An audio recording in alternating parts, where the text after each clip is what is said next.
야곱의 생애를 이제 다뤄가는 중에 오늘은 어떤 내용이냐면 야곱이 자신의 죽음을 준비하는 그런 내용이에요. 본문을 두 군데를 읽었는데 준비하는 내용이 어떻게 준비하고 있는가가 잘 드러나고 있습니다. 핵심은 한번 오늘은 따라하겠습니다. 믿음으로. 죽음을 어떻게 준비한다고요? 돈도 아니고 경험도 아니고 습관도 아닌 무엇으로? 믿음으로. 야곱에게 있어서 믿음으로 준비하는 죽음이 뭔가 하는 것을 살펴보면서 우리도 그런 약속에 대한 소망을 안고 이 시대 속에 살면 좋겠다라는 마음으로 야곱의 생애를 오늘 이렇게 문을 닫는 차원에서 이 말씀을 선별했습니다. 야곱은 우리가 이제 요즘 근래 배우는 것처럼 요셉에 의해서 이제 애굽으로 건너왔어요. 건너와서 몇 년이 지났냐면 17년이라는 시간이 지났습니다. 약 17년을 더 살다가 몸의 기운이 다 빠진 것을 느끼고 이제 야곱이 믿음으로 죽음을 준비하는데, 믿음으로 죽음을 준비하는 것을 무엇을 가지고 확인할 수 있느냐 그러면 그가 가장 중심에 둔 게 뭐냐 하는 거예요. 다른 게 아니라 뭐였던 것 같아요? 아까 두 군데 읽었는데 매장지에 매장지에 대해서 굉장히 큰 관심을 두고 있습니다. 근데 이 매장지가 아까 47장 우리 29절 30절을 딱 읽어보니까 애굽이 아니 어디였어요? 가나안 땅이었다, 이제 그 말이에요. 이게 왜 그랬을까? 당시 이집트에는 세계에서 가장 뛰어난 시신 보관 기술이 있었습니다. 우리가 잘 아는 뭐가 있어요? 미라라고 하는 그 기술이 있었잖아요. 그러니까 수천 년 동안 시신을 잘 보존하는 기술이 있어요. 그러면 매장지를 선택하려면 가나안 땅이 낫겠어요? 지금 애굽이 낫겠어요? 애굽이 훨씬 낫지. 그리고 애굽은 아주 좋은 장지로서는 최적화된 그런 곳이 여러 군데가 있었어요. 근데 야곱은 이 매장지가 애굽이 아닌 어디로? 가나안 땅으로 지금 장사하기를 원했단 말이에요.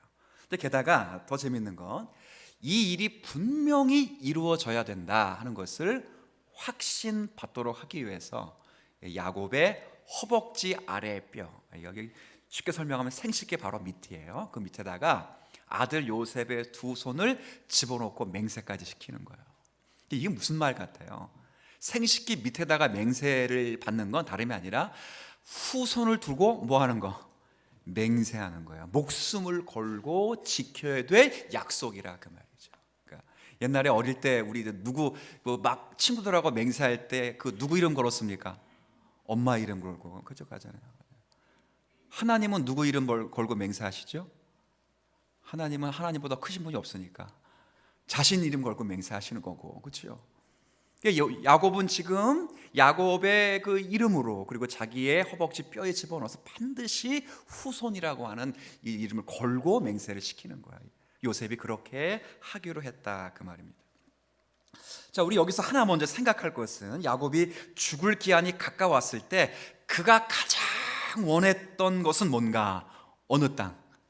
가나안 땅이었다네. 가나안 땅. 그러면 질문을 우리가 알고 있는 답이긴 하나 질문을 한번 했으면 좋겠어요. 그러면 왜 야곱은 애굽이 아닌 가나안에 매장해 줄 것을 요청했을까? 그것도 뭐까지 하면서?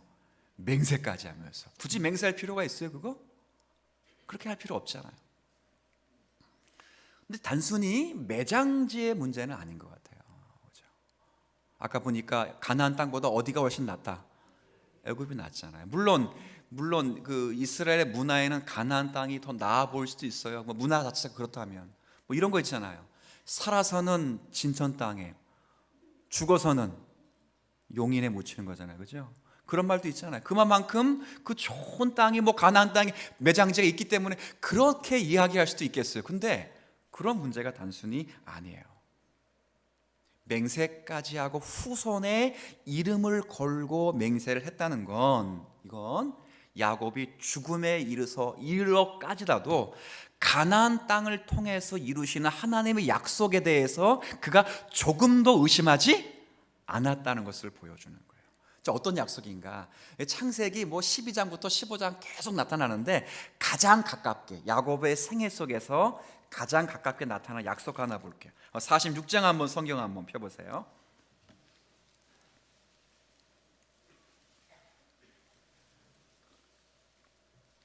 자, 제가 한번 이미 야곱 생애 다루면서 강론했던 부분이에요.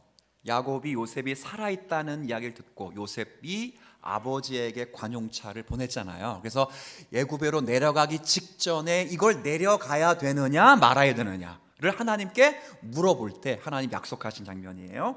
1, 2절을 제가 읽겠습니다. 이스라엘이 모든 소유를 이끌고, 이스라엘은 야곱입니다. 야곱이 모든 소유를 이끌고 떠나 부엘세바 이르러 그의 아버지 이삭의 하나님께 희생 제사를 드리니 그 밤에 하나님이 이상 중에 야곱에게 나타나 이르시되 야곱아 야곱아 하시는지나 야곱이 이르되 내가 여기 있나이다 하매 하나님이 이르시되 나는 하나님이라 내 아버지의 하나님이니 애굽으로 내려가기를 두려워하지 말라. 내가 거기서 너로 어떻게 큰 민족을 이루게 하리라. 함께 읽습니다. 내가 너와 함께 애굽으로 내려가겠고 반드시 너를 인도하여 다시 올라올 것이며 요셉이 감기리라 하셨더라. 아멘. 하나님이 애굽으로 함께 내려가시고 거기서 큰 민족을 이루게 하시고 끝났어요 거기서? 아니요. 반드시 아주 여기 그렇죠. 반드시가 반드시 다시 너희를 올라오게 할 것이다. 올라오게 할 땅이 어디예요? 가나안. 근데 너는 살아서는 못 올라오기에 누가 눈을 감길 거라? 그렇죠. 하나님이 너 죽을 때 누가 너의 눈을 감기고 너의 유언, 눈을 감긴다는 건 마지막으로 약속의 유언을 듣게 할 사람이 누군가를 누가 지명했어요? 하나님이 지명했어요. 야곱이 이 말씀을 딱 듣는 거예요. 그러다가 자기가 병중에 딱 죽을 것 같다라는 생각이 들 때 마침 누가 와? 요셉이 딱 오는 거예요. 그러니까 하나님이 약속의 말씀을 나로 하여금 지금 말씀하라고 하는구나 라고 생각해서 유언을 남기는 거예요. 뭘 보여주는 거냐? 지금 야곱은 힘이 다 빠지고 기력이 쇠하는 중에도 단 한 가지를 집중해서 바라보고 있는데 그게 뭐예요?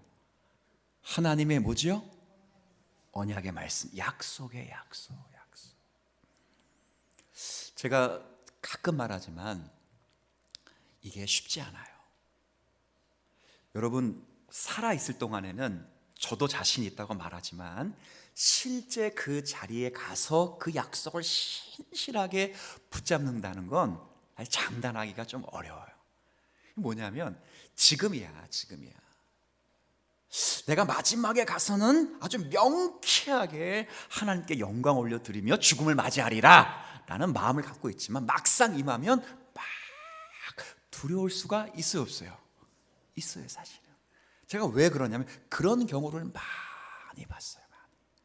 그래도 목사는 죽음을 많이 접해 봅니다. 제가 죽는 건 제가 아직 못 봤지만 남이 죽는 건 많이 봤어요. 근데 실제 신앙을 가지고 계신 분들도 죽음에서 조용히 부활의 영광스러운 소망을 느끼는 사람이 있는가 하면 반면에 초조해하고 불안해하고 내세의 소망을 잃어버리고 이게 과연 천국에 갈 수 있을까 막 걱정하면서 죽음을 공포스럽게 스스로를 몰아가는 사람도 있더라고요. 근데 야곱은 쩡한데 굉장히 초연해요. 그리고 죽음을 문턱에 서 있을 때 그 죽음을 통해서도 후손들에게 뭘 지금 다시 상기해주고 있냐? 하나님의 언약, 약속을 상기해주고 있어요. 그래서 제가 보면서 뭘 깨달았냐면 죽을 때도 따라합시다. 믿음이 있어야 한다. 돌아가실 때 뭐가 있어야 돼요? 믿음이 있어야 돼요.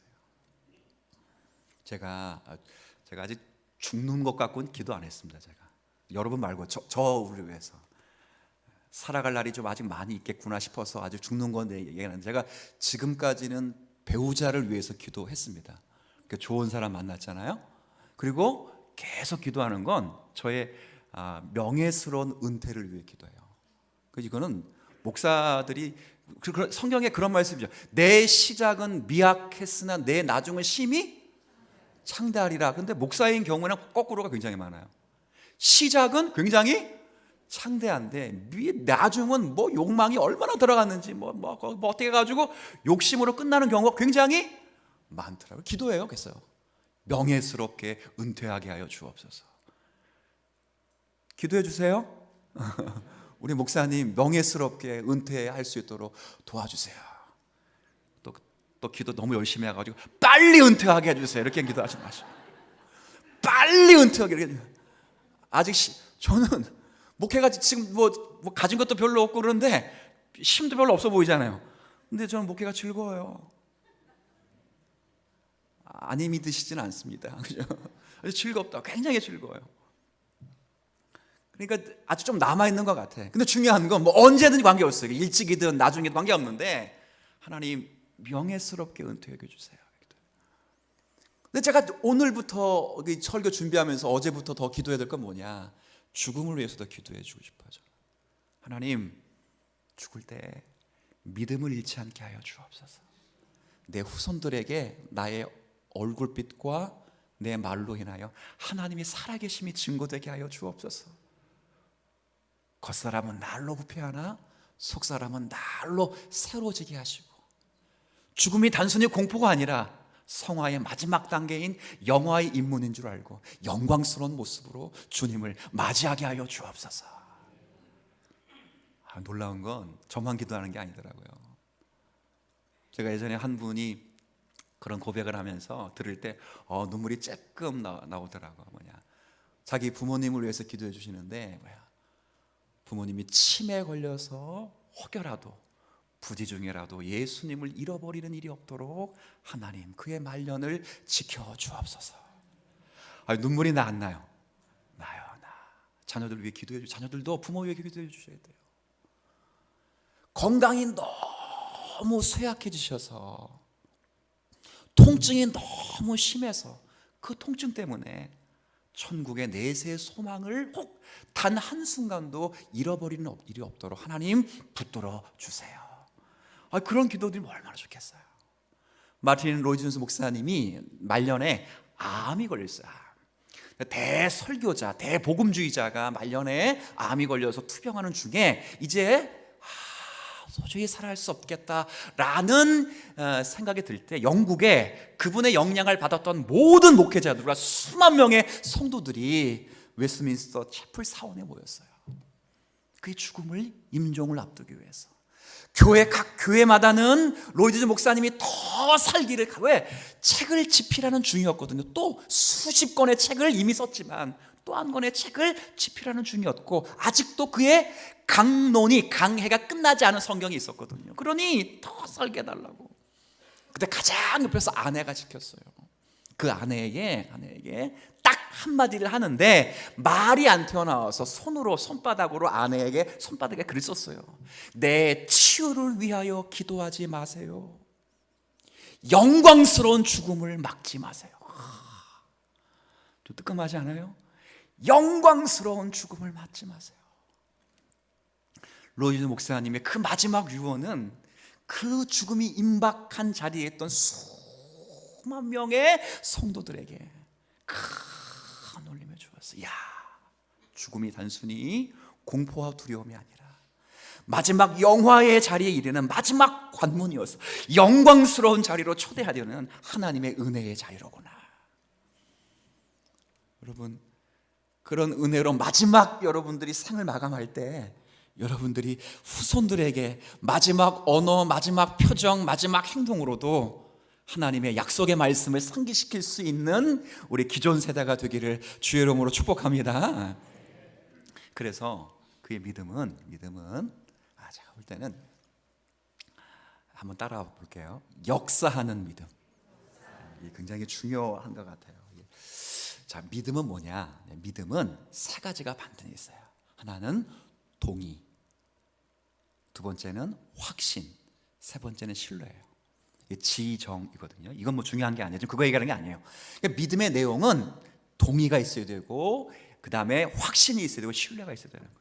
근데 중요한 건 뭐에 대한 동의와 뭐에 대한 확신이며 뭐에 대한 신뢰냐, 그거예요. 그러니까 믿음의 내용이 뭐냐, 믿음의 본질은 아까 지금 설명한 이거고, 그럼 믿음은 뭐에 대한 신뢰이고 뭐에 대한 확신이며 뭐에 대한 동의인가, 이게 뭐냐 한번 따라해요. 다시 한번 따라해줘. 약속에서 믿음과 약속이에요. 그러니까 믿음은 다른 게 아니라 약속에 대한 동의이자 약속에 대한 확신이자 약속에 대한 뭐라고요? 신뢰예요. 그래서 믿음은 반드시 약속과 함께 해야 돼요. 그럴 때 아까 여러분이 처음 제가 따라했던 역사하는 믿음이 되는 거예요. 그러니까 믿음 따로 있고 약속 따로 있는 게 아니에요. 믿음이 뭔지도 알고 약속이 뭔지도 알아요, 심지어는. 근데 중요한 건 믿음과 약속이 연합되어 있지 않으면 역사하는 믿음이 아니라 그런 믿음을 가리켜 피상적인 믿음이라고 성경은 말해요. 야곱에게 있어서 믿음과 약속이 따로 놀지 않고, 그렇죠? 약속이 그의 삶에 영향력을 주고 그의 삶은 약속에 의해서 지배를 받는 거예요. 그렇죠? 그런 믿음을 가리켜 무슨 믿음? 역사하는 믿음, 즉 살아있는 믿음. 이게 히브리서 11장에 있는 믿음이에요.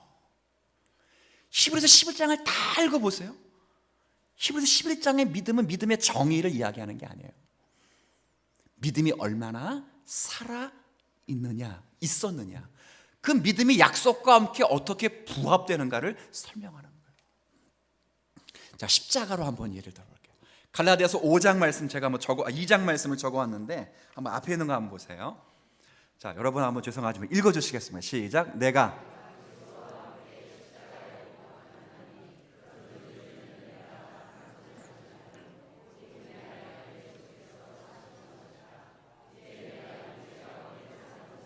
나를 사랑하사 나를 위하여 자기 자신을 버리신 하나님의 아들을 믿는.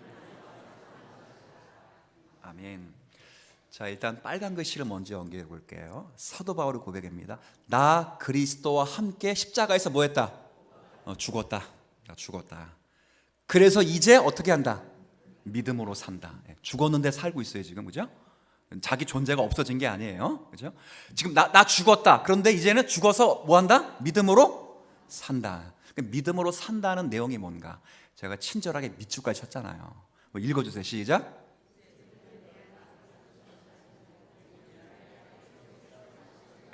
그렇죠? 그거예요. 내가 사는 것이 아니요. 제가 번역을 나로라고 번역했어요. 제가 볼 땐 이게 좀 더 정확한 번역 같아요. 나로 사는 것이 아니라 오직 내 안에 그리스도로 사는 것이라. 이게 내가 십자가에 못 박히고 믿음으로 사는 삶의 내용이에요. 이걸 칼빈 선생님은 네 글자로, 우리말로 네 글자로 자기 부인이라고 했어요. 자기 와이프가 아니라 자기를 부인하는 거예요. 부인하는 거예요. 무슨 말이냐? 그리스도의 십자가가 역사 속에서 딱 한 번 일어난 역사적인 이야기만이 아니라는 거예요. 역사책에 기록된 혹은 성경에 기록된 한 번의 사건으로 끝나는 것이 아니라는 거예요. 혹은 내가 예수를 처음 믿을 때 필요한 십자가가 아니라는 거예요. 그 십자가가 아까 십자가에서 죽었더니 내가 뭐 안에 산다고요? 믿음 안에 사는데 믿음 안에 사는 걸 네 글자로 칼빈 선생님이 말했던 것처럼 자기를 부인하는 것이 매일 매 순간 일어난다는 거예요. 그게 역사하는 믿음이라는 거예요. 십자가가 한 번 예전에 있었다. 추억팔이도 아니고 내가 예수 믿을 때 처음 고백하는 구원의 처음 믿는 표지도 아니라 지금도 내 삶에 역사하는데 역사하는 내용이 뭐냐? 자기를 부인하는 거예요. 자, 잘 들으셔야 돼요. 나로 사는 것이 아니에요. 그럼 나 말은 이 말은 내가 죽었다는 거예요? 아니에요. 내가 죽었다는 게 나로 사는 것이 아니에요. 내가 죽었다는 게 아니에요. 나를 죽여서 나의 존재를 없애는 불교의 해탈이 구원이 아니에요. 해탈이 뭡니까? 불교의 구원은 해탈인데 그 해탈은 자기를 완전히 없애는 거예요. 무아지경 알죠? 불교에서 말하는 구원이 무아지경 아니에요? 근데 기독교의 구원은 무아지경이 아니에요.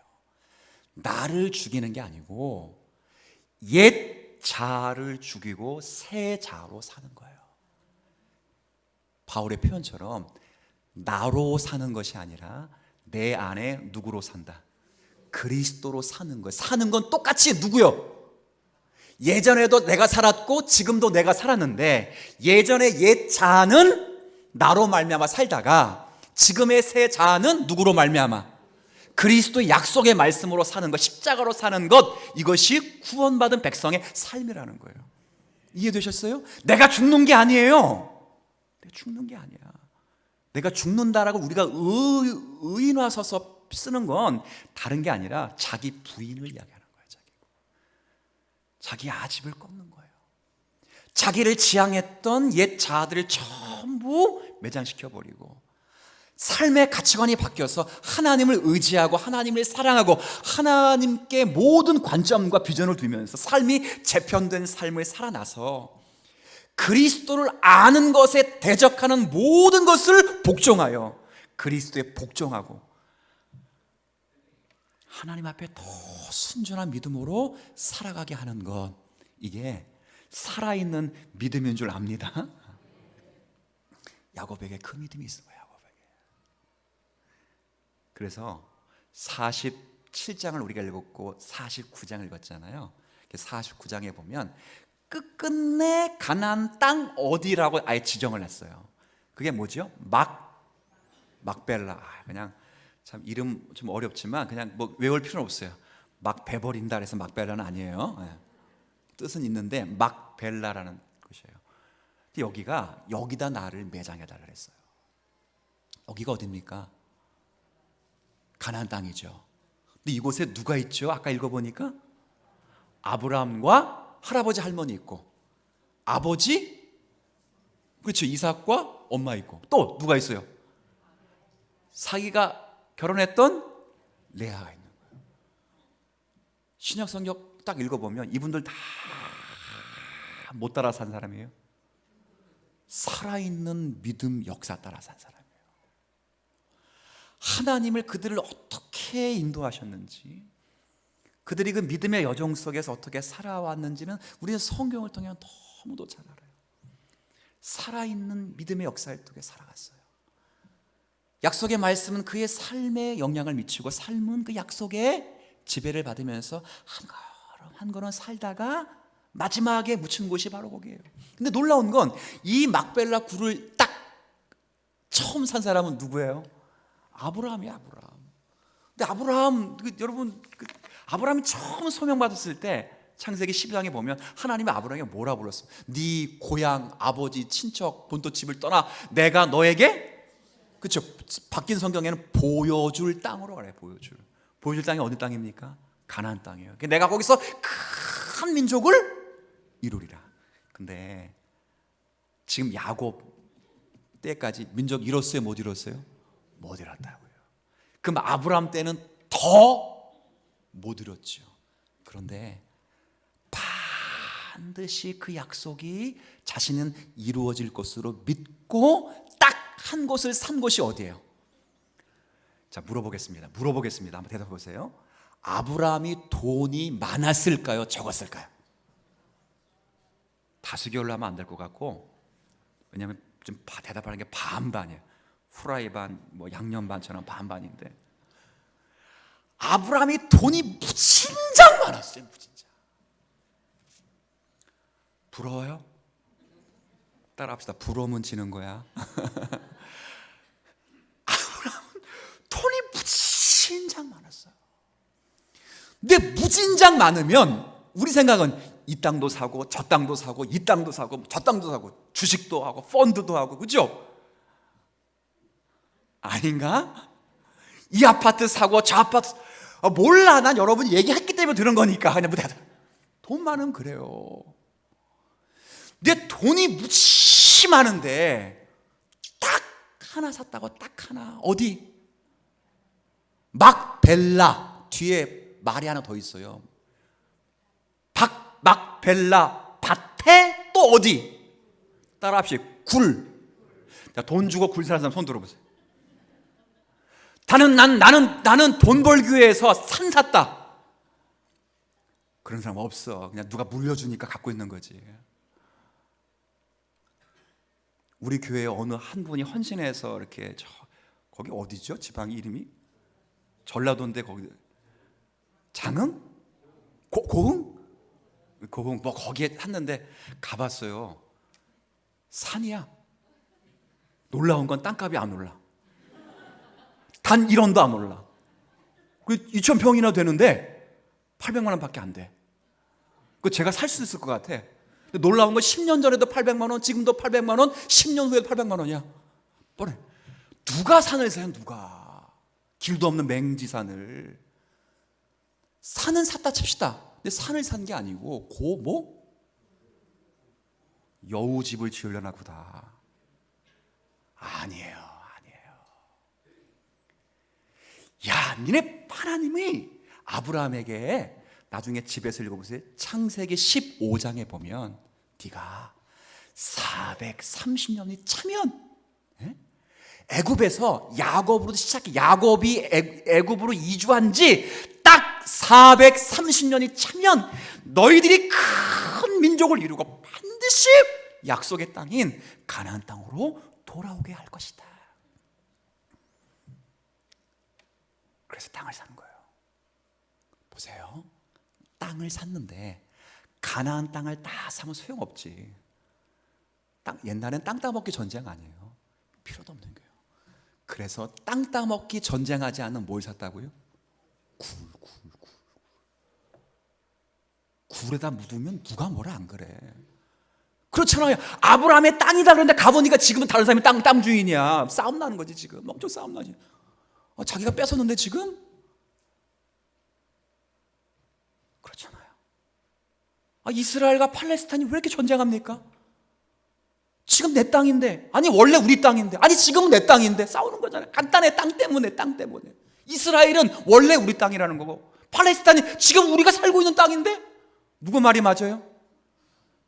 별들에게 물어봐야지. 이건 잘 몰라요. 이건 정치학적으로는 제가 어떻게 말할 수 있는데 신앙적으로는 말하기는 어려워요. 신학적으로 말하기 어려워요. 사실 말하기 어려워요. 왜? 지금은 지명의 이스라엘은 사라졌어요.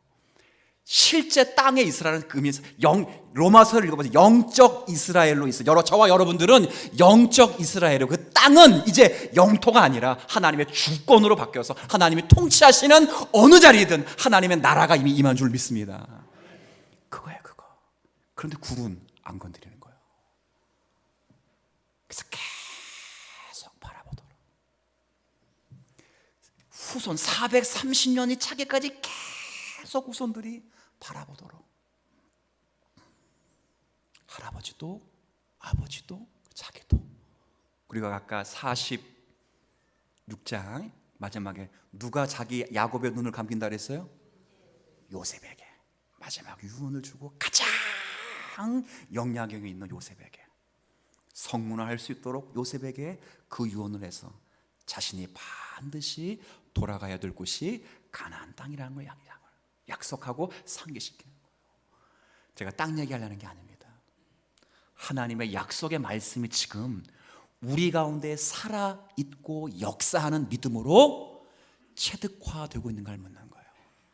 한번 조용히 물어보십시다. 여러분의 마음을 들뜨게 하는 것이 무엇입니까? 여러분에게 힘을 주고 여러분에게 능력을 주고 여러분에게 삶의 도전을 주는 것이 무엇입니까? 여러분의 자녀들의 성공입니까? 내가 가지고 있는 재산입니까? 여러분이 가지고 있는 자원들입니까? 여러분이 가지고 있는 명예입니까? 아니면 살아계신 하나님의 약속의 말씀이십니까?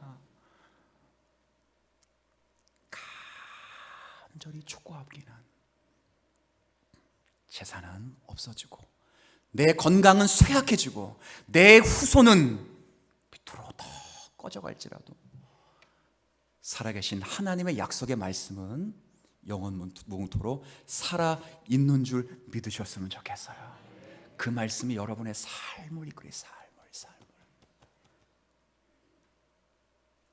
얼마나 고대했을까요? 제가 사도 바울 이야기, 야곱의 죽음 이야기니까 사도 바울도 장래, 죽음과 관계된 이야기를 한번 좀 해볼게요. 고린도후서 5장을 제가 기록해 놓았으니까 1절부터 4절까지 좀 길지만 여러분 불편하시겠지만 한번 읽어 주시면 좋겠습니다. 만일 땅에 있는 우리의 장막집이 무너지면 하나님께서 지으신 집 하늘에 있는 영원한 집이 우리에게 있는 줄 아느니라. 참으로 우리가 여기 있어 탄식하며 하늘로부터 오는 우리 처소로 덧입기를 간절히 사모하노라. 이렇게 입음은 우리가 벗은 자들로 발견되지 않으려 함이라. 참으로 이 장막에 있는 우리가 짐진 것 같이 탄식하는 것은 벗고자 함이 아니요 오히려 덧입고자 함이니 죽을 것이 생명에 삼킨 바 되게 하려 함이라. 아멘. 자, 시작을 만일 조건적으로 시작해요. 뭐라고 시작하냐? 땅에 있는 우리의 장막집이 무너지면. 무슨 집? 장막집이 뭐예요? 육신이 육신, 우리 육체가 죽으면. 근데 아까 시작을 뭘로 시작한다고? 조건절. 만일. 이게 무슨 말이냐? 사도 바울은 자기가 죽기 전에 누가 먼저 오실 거로 생각했어요? 그때는 다 그런 생각했어요. 그래서 성경의 순서를 보면 서신서가 먼저 쓰여지고 복음서 나중에 쓰였어요. 왜? 복음서를 쓴 사도들은 그때 자기 죽기 전에 누가 오실 줄 알고, 근데 살아보니까 안 오실 것 같아. 그래서 자신이 만났던, 자신이 알고 있는 예수님이 쓴 거예요. 그래서 편지, 교회에 쓴 편지가 먼저 써졌고, 바울서신이 시간적으로 먼저 써졌고, 복음서는 나중에 쓸 거예요. 시간 순서는 그래요. 그러니까 바울도 자기가 죽기 전에 예수님이 재림하실 줄 알았단 말이에요. 그런데 막상 죽을 때가 거의 가까우니까 예수님이 재림하시지 않고 자기가 먼저 주님 앞에 갈 것 같다는 생각이 든 거예요. 그때 만일 우리가 지은 무슨 집? 텐트가 무너지면. 자, 물어봅시다. 사도 바울이 직업이 뭐죠? 장막 짓는 사람이요. 텐트 기술자로. 텐트 기술자. 지금으로 말하면 건축업자. 목공을 기술을 갖고 있는 건축업자라고요. 근데 그분이 이 집에 대해서 너무도 잘 아시는 분이 집을 딱 구별했어요. 앞에 집은 무슨 집? 장막집이고, 근데 이 집이 무너지면 그 다음 보세요. 하나님께서 지으신 집, 곧 손으로 지은 것이 아니요 하늘에 있는 영원한 집이 우리에게 있는 줄 아느니라. 집은 집인데 누가 지은 집? 하나님이 지은 집. 그리고 어느 동안 텐트가 아니라. 자, 물어봅시다. 자, 아까 분명히 물어보셔야 돼요. 답을 하셔야 돼요.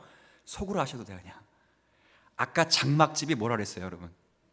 육체, 육신. 그러면 요 뒤에 하나님이 지으신 영원한 하늘에 있는 집은 뭐예요?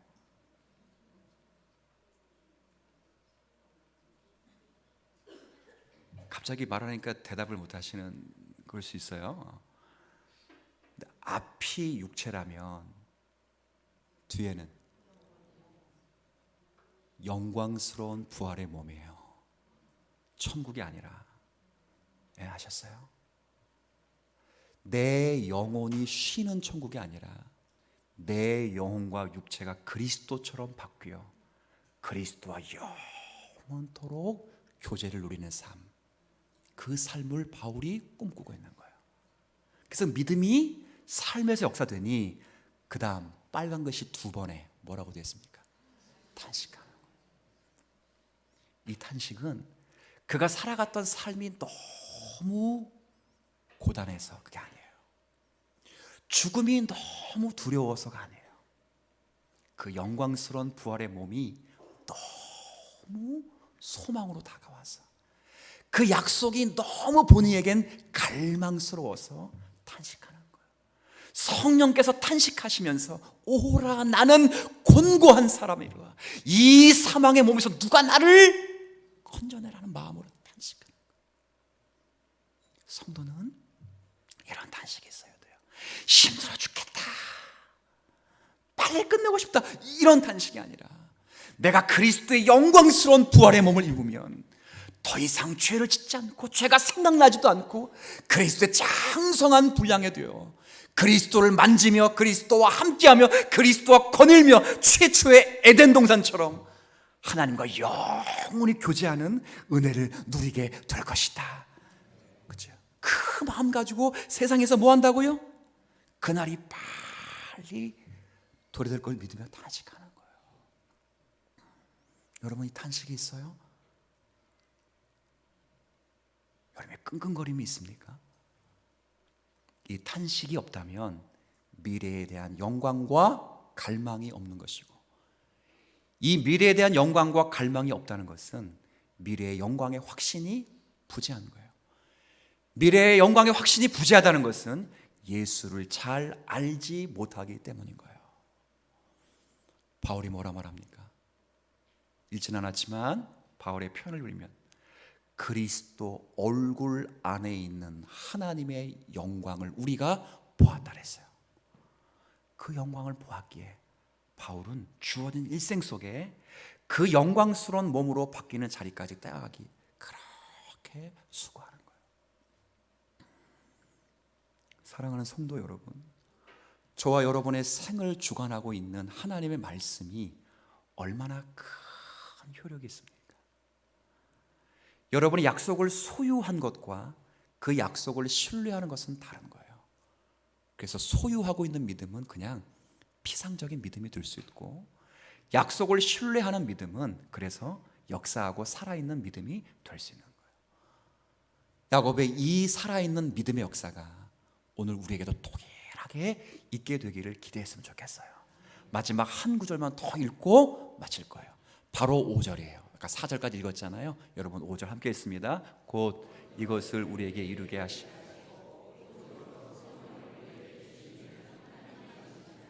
여러분을 그리스도처럼 만드시기 위하여 약속만 하신 게 아니고, 여러분이 그렇게 될 것으로 알아 계약금을 주셨는데, 그 계약금이 얼마? 성령을 줬다는 거예요.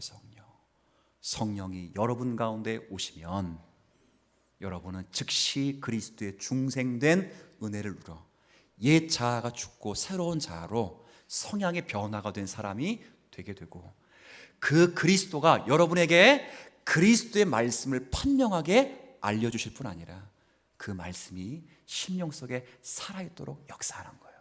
그러면 그 약속의 지배를 받고 삶은 그 약속 속에서 영양가에 살면 하나님의 선하신 뜻 가운데 여러분을 통해 하나님의 나라를 이루어 주시는 거예요. 그럴 때 먼저 하나님의 다스림과 하나님의 의지 앞에 살아가는 삶이 되면 여러분을 입히시고 먹이시고 채워가시는 건 주님의 몫인 거예요. 이 은혜가 우리 모두에게 있기를 주의 이름으로 축복을 드리겠습니다.